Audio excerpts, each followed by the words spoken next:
Once I introduce you to this tool, I guarantee you'll use it almost daily in your cybersecurity career. Hello and welcome to Tool or Tip Thursday, where I introduce you to a new tool or a new tip that proved useful for me in my career. VirusTotal, the holy grail. This site is free to use and there is a paid feature. However, the free version should be sufficient enough. Have you ever wanted to know what other antivirus engines thought about a certain file, or maybe a file hash, or maybe even a domain? Well, VirusTotal is your friend. VirusTotal will provide you with reputation scores and also comments from the community to provide you with additional context for your investigation. Now, there is one thing to note about VirusTotal, and that is if you are interested in a file and you upload that certain file, anybody that paid for VirusTotal will be able to download that file. So in other words, if I were to upload, let's say, my driver's license into VirusTotal for whatever reason, anybody that paid for VirusTotal will now have access to my driver's license. So let's head over to our demo machine and go through VirusTotal. Let's start with navigating to virustotal.com.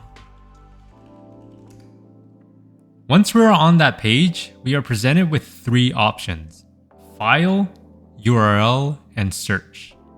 We will go through all three, but first we'll start with File. Here we can choose to upload a file for VirusTotal to scan and provide reputation scores on said file. Keep in mind that once you upload a file, it is available to paid users, so don't upload your driver's license. Secondly is URL. Here we can search or scan a URL to find some information. For example, if we type in google.com, from the top you can see that no security vendors flagged this URL as malicious. This is one of the ways to provide context for your investigation, especially when dealing with a domain or a URL. Now you can see the detections, details, links, and community tabs. So we'll go with the first detection tab. This is essentially a list of antiviruses that will provide you with a verdict whether it is clean or malicious. Secondly, if we go into details, it breaks it down into various information like categories, history,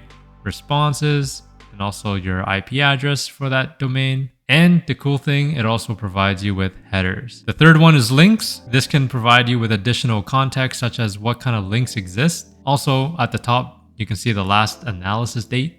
It was 9 minutes ago.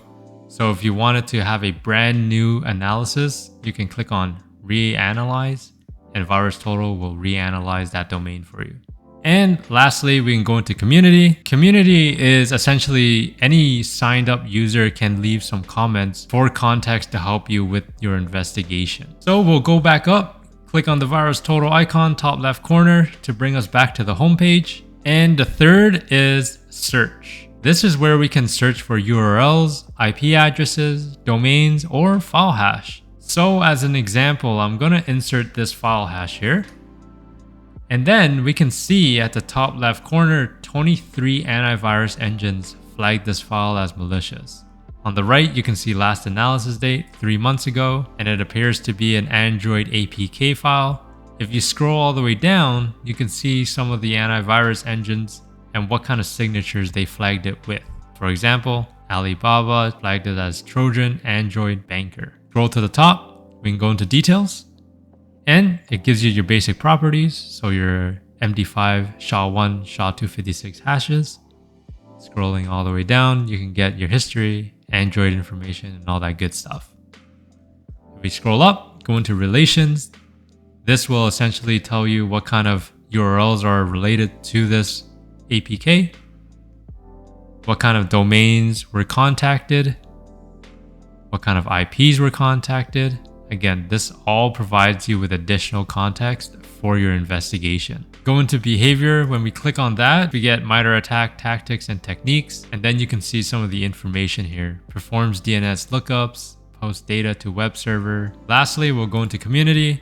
In this case, there's no comments found, but that's okay. We kind of have an idea that this APK may not be the safest. And there you have it, one of the popular open source intelligence tools that security folks, especially those in the SOC, tend to use. If you enjoyed this video and found it informative, let me know by hitting that like button and subscribe if you want to.